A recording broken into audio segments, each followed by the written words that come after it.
नमस्कार, स्वागत है आप सभी का सूचना टीवीजीएस में और मैं हूं अर्पित प्रताप सिंह। आज हम क्लास 12th के एक बहुत ही महत्वपूर्ण और interesting chapter a letter to God discuss करेंगे, जिसका पूरे चैप्टर का हम हिंदी में अनुवाद सहित पूरा चैप्टर पढ़ेंगे। ये ओरिजिनल टेक्स्ट है। तो हम पहले चैप्टर स्टार्ट करने से पहले हम अबाउट द लेसन अर्थात लेसन के बारे में जान लेते हैं। तो अबाउट द लेसन है, Lencho was a hard working farmer. Lencho जो है एक मेहनती किसान है। He was a devotee of God and had firm faith in him.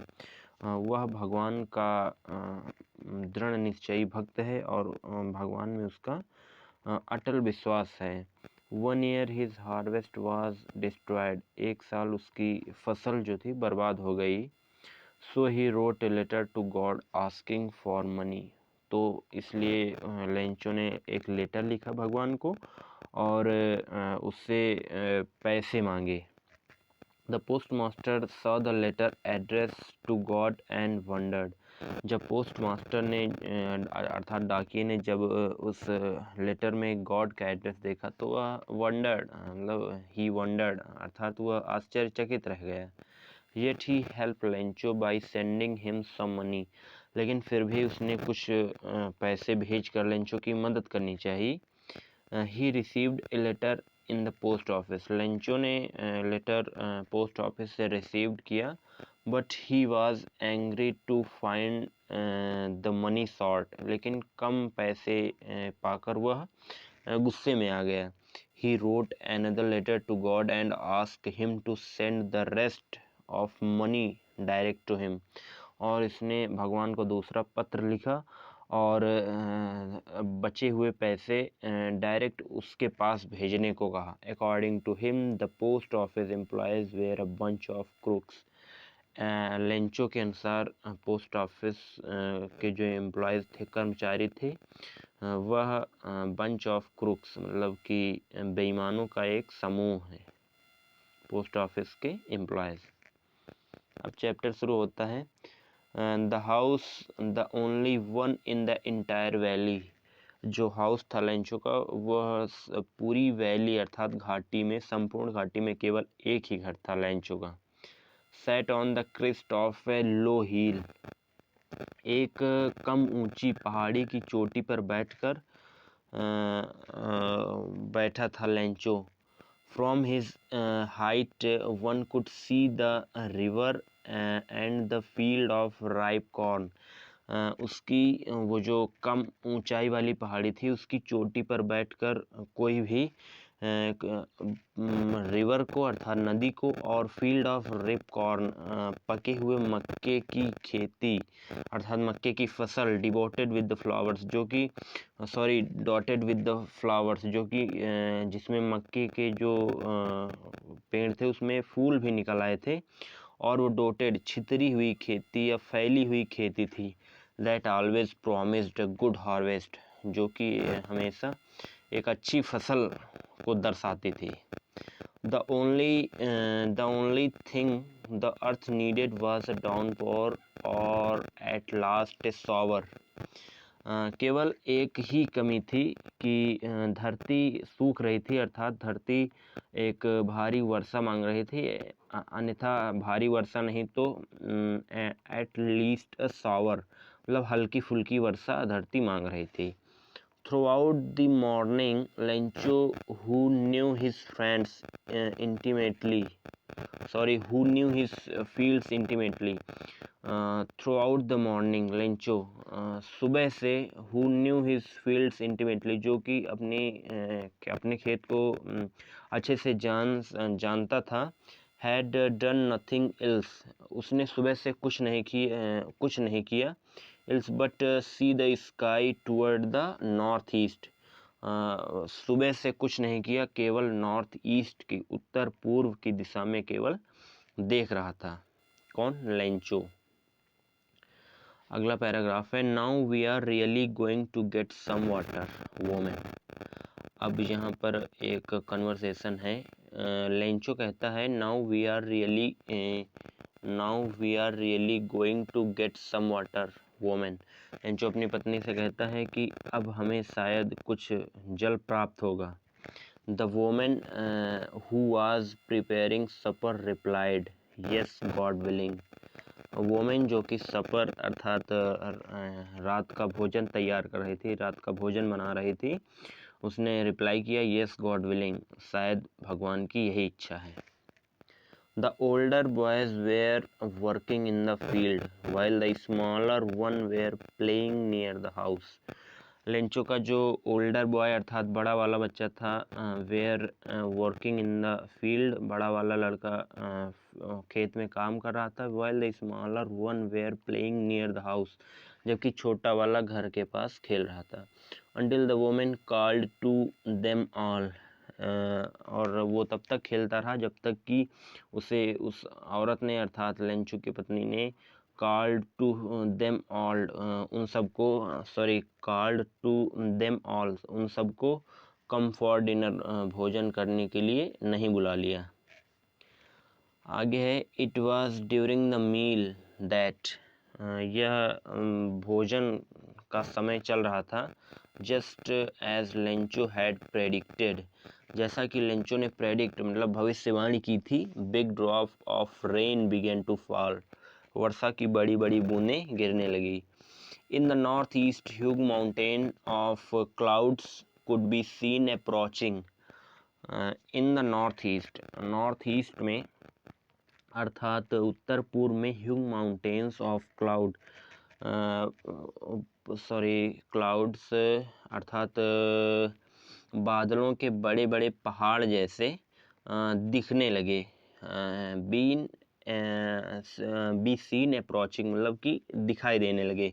The air was fresh and sweet, the air was fresh and sweet. The man went out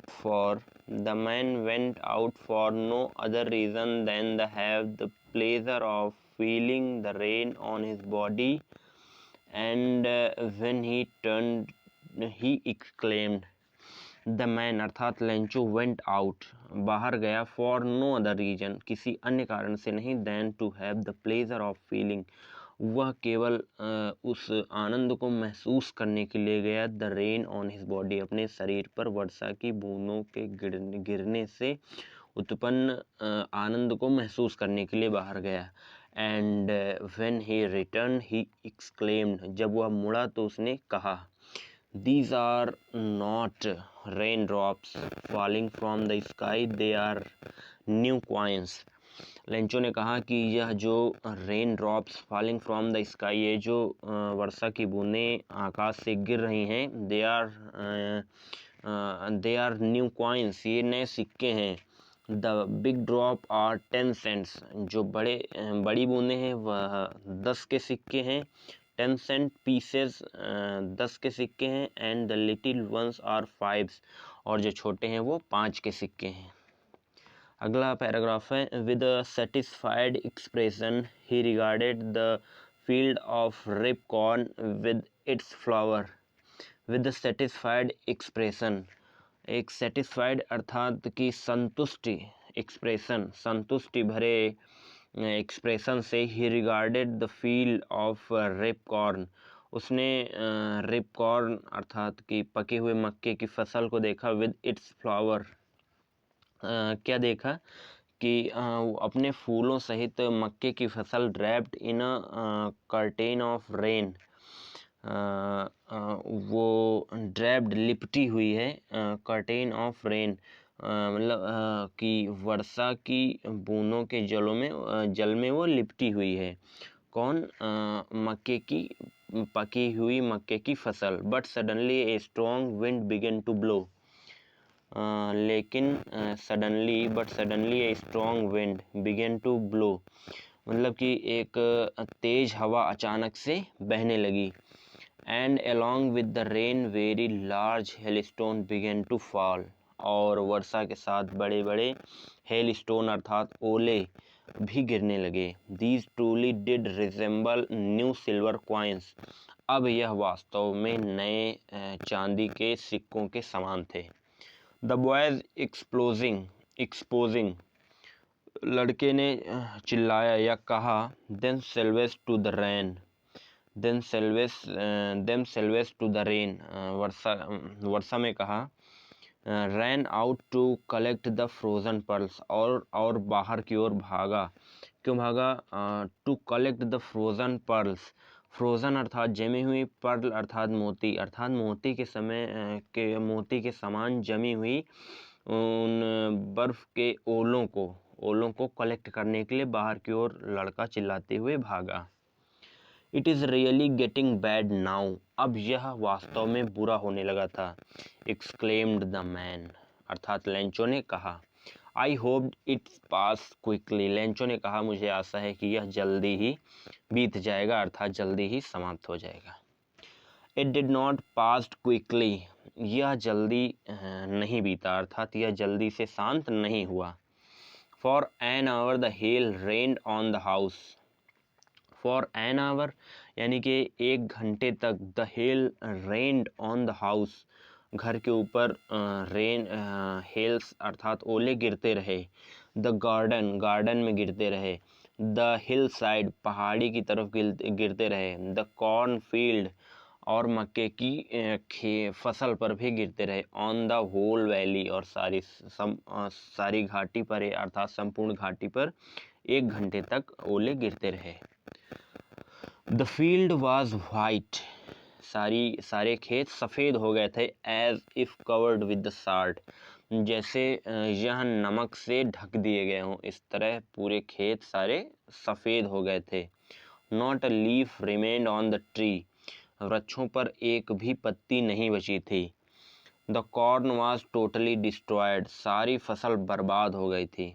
the corn अर्थात फसल, was मतलब हो गई थी, totally मतलब संपूर्णतया, destroyed अर्थात बर्बाद। The flower were gone from the plants, the flower अर्थात पुष्प या फूल, वेयर मतलब जा चुके थे, गॉन फ्रॉम द प्लांट्स अर्थात पेड़ों से जा चुके थे या पेड़ों से टूटकर गिर चुके थे। Lencho's soul was filled with sadness, Lencho की आत्मा सैडनेस अर्थात दुख से भर गई। When the storm has passed, जब तूफान समाप्त हो गया। He stood in the middle of the field and said to his sons, वह फील्ड अर्थात खेतों के बीच में खड़ा हुआ और अपने सन्स अर्थात अपने लड़कों से बोला। A plague of locust would have left more than this, एक टिड्डियों का झुंड भी कुछ छोड़ देता है। इस ओलावृष्टि अर्थात ओलों से तो एक टिड्डियों का झुंड भी कुछ छोड़ देता है। लोकस्ट अर्थात टिड्डियों का झुंड भी कुछ छोड़ देता है। The hails has not left nothing, लेकिन इन ओलों ने कुछ नहीं छोड़ा। This year where will have no corn, अब इस साल हमारे पास कोई मक्का खाने के लिए नहीं है। That night was a sorrowful one, वह एक दर्दनाक रात्र थी, यह एक भयानक रात्र थी। All over work for nothing, हमारी सारी मेहनत बेकार हो गई। There is no one who can help us, अब ऐसा कोई नहीं है यहाँ पर जो हमारी सहायता करे। ये कौन कह रहा है? लेंचो कह रहे हैं कि अब यहाँ पर ऐसा कोई नहीं है जो हमारी सहायता करे। We shall all go hungry this year, अब हम सब इस साल भूखे ही रहेंगे। But in the heart of all who live in this solitary house in the middle of the valley there was a single hope, help from God. But in the hearts of all, लेकिन उन सभी के हृदय में, who lived in that solitary house अर्थात एकांत घर में, उन सभी के हृदय में जो कि उस एकांत घर में रहते थे। In the middle of the valley के या घाटी के बीच में, there was a single hope, एक ही आशा थी, हेल्प फ्रॉम गॉड। कौन सी आशा थी? भगवान से मदद मांगने की, अर्थात भगवान की मदद की ही आशा थी। डोंट बी सो अपसेट, ज़्यादा उदास मत हो। Even though this seems like a total loss, यह एक संपूर्ण हानि है। Remember no one dies for hunger, याद रखो कोई भी भूख से नहीं मरेगा। दैट्स व्हाट दे से नो वन, यह क्या कारण था जिससे उसने कहा no one dies of hunger, जिससे कि लेंचो ने कहा कि कोई भी भूख से नहीं मरेगा।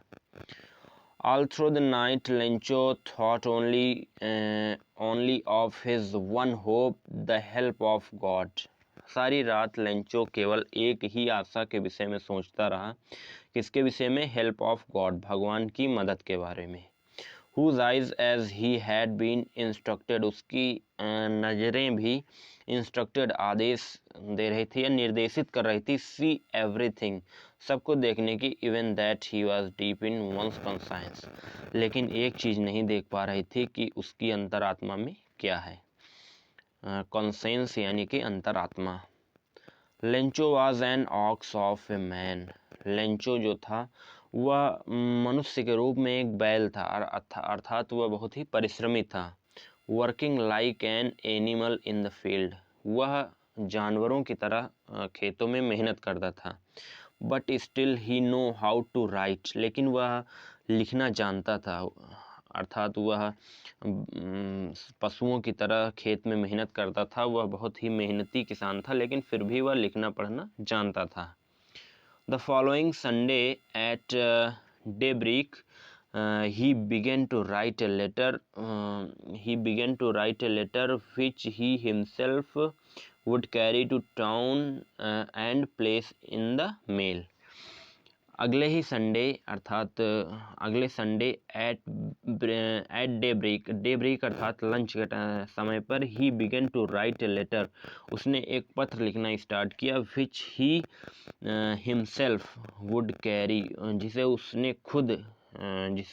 खुद उसने ले जाकर to town and place in the mail box, जिसे उसने खुद शहर ले जाकर के मेल बॉक्स में डाला। It was nothing less than a letter to God, यह किसी भगवान के लिए पत्र से कम नहीं था। गॉड ही रोट, उसने लिखा। अब पत्र में क्या है वो पढ़ते हैं। गॉड ही रोट, उसने लिखा, if you don't help me, अगर आप मेरी मदद नहीं करेंगे, my family had I will go hungry this year. If you don't help me, अगर आप मेरी मदद नहीं करेंगे, my family and I will go hungry this year, मैं और मेरा परिवार इस साल भूखा रहेगा। I need 100 pieces in order to sow my field again. I needed 100 pieces. मुझे आवश्यकता है 100 pieces मतलब 100 सिक्कों की, in order to sow my field again. sow मतलब बोने के लिए, तैयार करने के लिए या बीजारोपण के लिए, अर्थात मुझे 100 सिक्कों की आवश्यकता है मेरे खेतों को दोबारा से बोने के लिए। And to give until the crop comes because the hailstone, and to live, और जीने के लिए, मेरे जीविकोपार्जन के लिए। until the crop comes, जिससे कि फसल उगाई जा सके, because the hail storm ... अर्थात आगे उसी हेल स्टॉर्म के बारे में, हेल स्टॉर्म अर्थात कि ओले वाले तूफान के बारे में बताता है।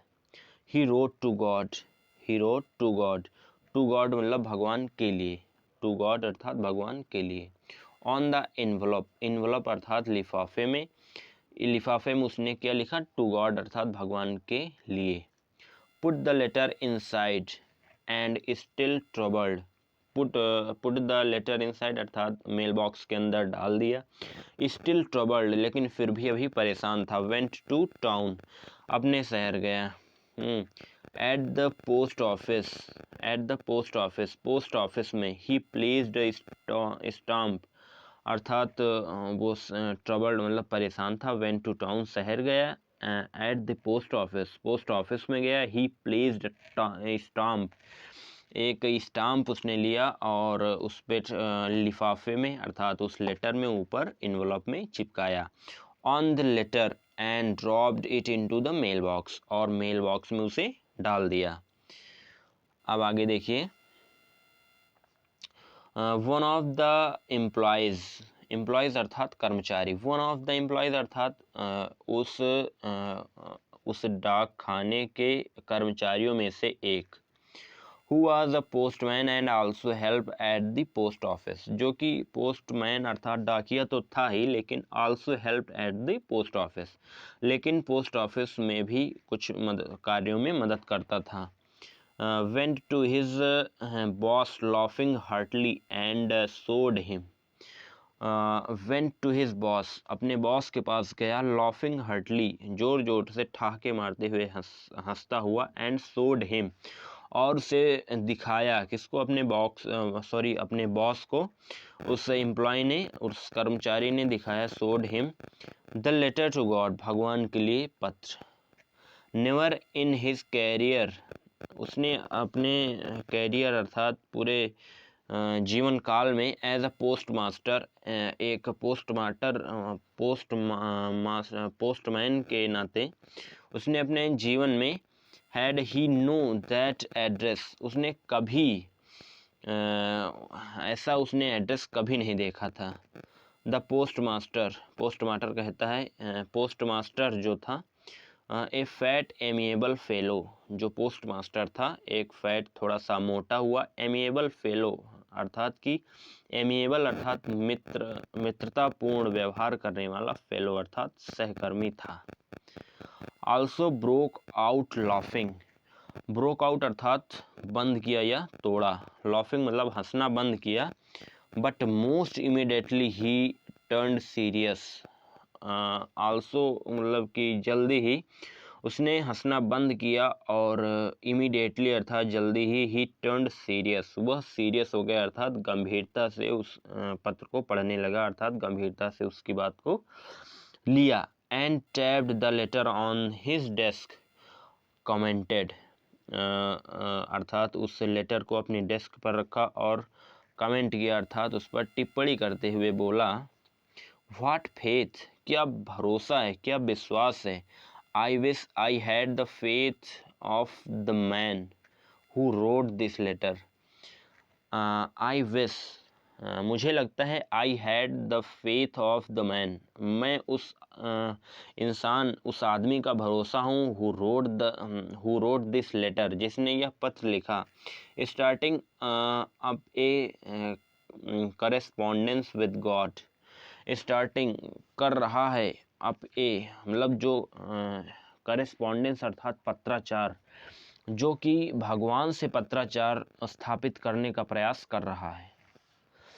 अगला पैराग्राफ है, so in order to seek the writer's faith in God, in order to के लिए अर्थात सो का मतलब इसलिए, इन ऑर्डर टू सेक अर्थात बनाए रखने के लिए, the writer's faith in God, writers अर्थात लेंचो का फेथ अर्थात भरोसा, इन गॉड भगवान में लेंचो का भरोसा बनाए रखने के लिए. The post master came up with an idea, post master को एक आइडिया आया, पोस्टमैन को एक आइडिया आया. Answer the letter, but when he opened it, it was evident that to answer it he needed something more than goodwill. It was evident, यह था, that to answer, answer अर्थात उत्तर देना चाहता था वो postmaster. It he needed something, जो वह चाहता था, मोर देन गुडविल, एक अच्छी इच्छा के अनुसार वह क्या चाहता था, इंक एंड पेपर, उस पोस्टमैन ने इंक और पेपर उठाया. But he stuck of his resolution, लेकिन वह स्टक मतलब ठहर गया या रुक गया, अटक गया, टू हिज रिजोल्यूशन, अपने निष्ठावान कार्य में या अपने संकल्प में वह रुक गया. कौन, वो जो एम्प्लॉय था, रुक गया. He asked for money from his employees, अपने सहकर्मियों से उसने पैसे देने की बात कही. He himself give part of his salary, वह खुद अपनी सैलरी का एक पार्ट अर्थात एक हिस्सा उसके सहयोग के लिए, लेंचो के सहयोग के लिए देगा। And several friends of his were obliged to give something for an act of charity, और उसके ज़्यादातर मित्र, several friends, ज़्यादातर मित्र भी of his were obliged, सहमत हो गए या मान गए, to give something for an act of charity, इस दयालुतापूर्ण कार्य के लिए ज़्यादातर उसके मित्र भी क्या हो गए, मान गए। It was impossible for him to gather together the 100 pieces. It was impossible, यह नामुमकिन था, for him, उसके लिए, किसके लिए, पोस्टमैन के लिए, to gather together अर्थात एक साथ, together अर्थात एक साथ, gather मतलब इकट्ठा करना, एक साथ 100 pieces मतलब 100 सिक्के एक साथ इकट्ठा करना उसके लिए नामुमकिन था। So he was able to send the farmer only a little more than half. So इसलिए he was able, वह योग्य हो सका, to send the farmer, farmer अर्थात उस किसान को, लेंचो को, only a little more than half, आधे से कुछ अधिक ही, आधे से कुछ अधिक राशि ही वह लेंचो को भेजने में समर्थ हो सका। He put the money in the envelope addressed to Lencho and with them a letter. उसने पैसे इन्वलॉप अर्थात लिफाफे के अंदर रख दिए, वो भी लेंचो के एड्रेस पर, and with them a letter, और एक लेटर के साथ, letter containing only a single word as a signature, letter पर केवल एक ही शब्द लिखा था सिग्नेचर के रूप में, क्या लिखा था, गॉड। अगला पैराग्राफ है, the following Sunday Lencho come a bit, the following Sunday, अगले ही Sunday, Lencho come a bit earlier than usual to, अर्थात वह जिस समय से आता था उससे बिट अर्लियर, थोड़ा सा पहले, usual to ask if there was a letter to him, अर्थात वह जिस समय से आता था उससे बिट अर्लियर, थोड़ा सा जल्दी आया, और आस्क, पूछा, if there was a letter for him, उसके लिए कोई पत्र है क्या। It was the postman himself who handed the letter to him, while the postmaster, expressing the contentment of a man who was performed a good deed, looked on from the doorway of his office.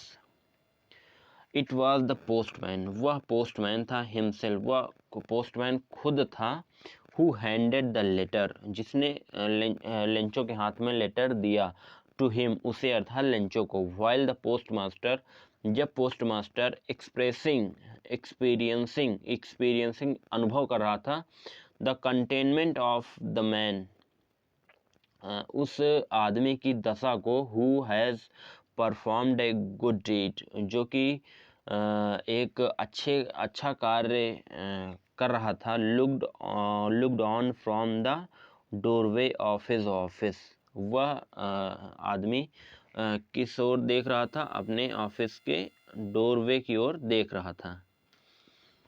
अब अगला paragraph है, Lencho showed not the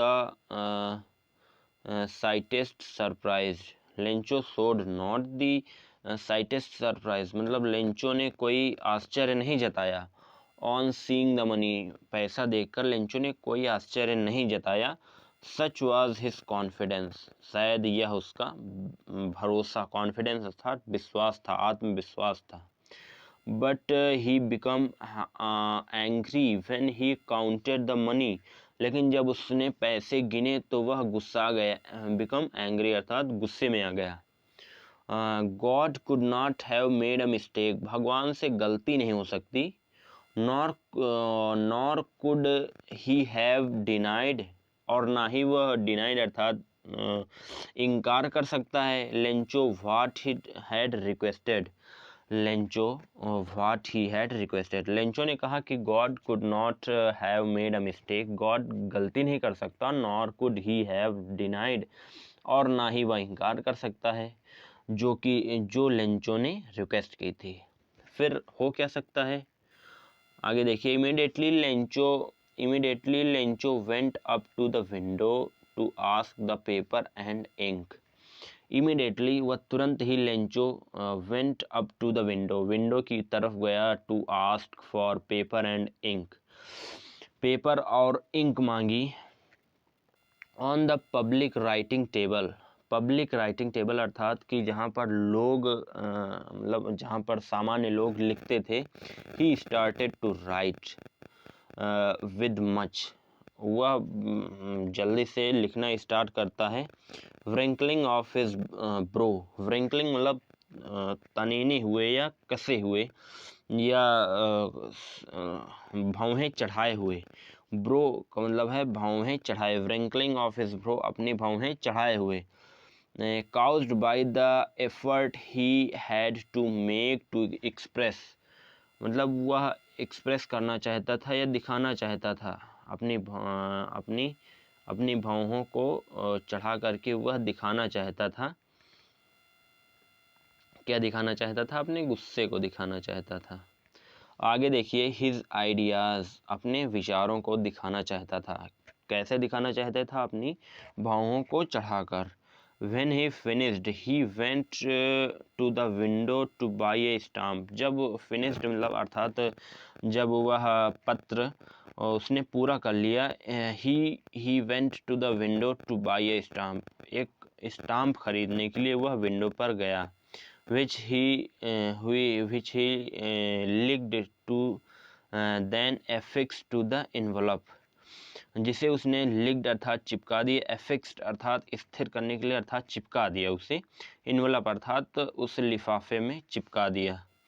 with a blow of his fist, अपनी और उसे मोड़ दिया अपनी fist अर्थात मुट्ठी से। The moment that the letter fell into the mail box, the moment that the letter, the moment अर्थात वह क्षण, दैट जब, the letter fell into the mail box जब मेल बॉक्स में गया। The post master went to open it, post master तुरंत गया और उसे ओपन किया अर्थात उसे खोला।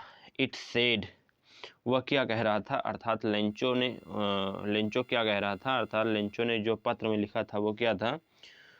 गॉड, पत्र में लिखा था God of the money that I asked for, money जो मैंने पैसे जो मैंने मांगे थे। ओनली 70 पीसेज रीच्ड, केवल 70 पैसे 70 सिक्के ही मुझ तक पहुँचे हैं। रीच्ड मी अर्थात मुझ तक पहुँचे हैं। सेंड मी द रेस्ट अर्थात बचे हुए पैसे मुझे भेज दिए जाए। Since I needed it very much, जैसा कि मुझे बहुत ज़रूरत है उन पैसों की। But don't send it to me, लेकिन इसे मुझे भेजा न जाए। थ्रू द मेल अर्थात मेल बॉक्स अर्थात कि ये डॉक के जरिए मुझे न भेजे जाएं। Because the post office employees are the bunch of crooks, क्योंकि पोस्ट ऑफिस के एम्प्लॉयज़ अर्थात कर्मचारी एक बंच ऑफ क्रुक्स अर्थात लुटेरों का एक समूह है। लेंचो, नीचे क्या लिखा था? लेंचो अर्थात लेंचो को भगवान पर इतना ज़्यादा भरोसा था कि उसको लगता था कि भगवान ने 100 पीसेस अर्थात कि 100 सिक्के भेजे हैं और पोस्ट ऑफिस वालों ने उनमें से 30 सिक्के निकाल लिए हैं। तो ये था चैप्टर, और इसी तरह के आगे वीडियोस पाने के लिए हमारे चैनल को सब्सक्राइब करें और बेल बटन आइकन अवश्य प्रेस करें, और वीडियो अच्छा लगने पर लाइक करें। धन्यवाद।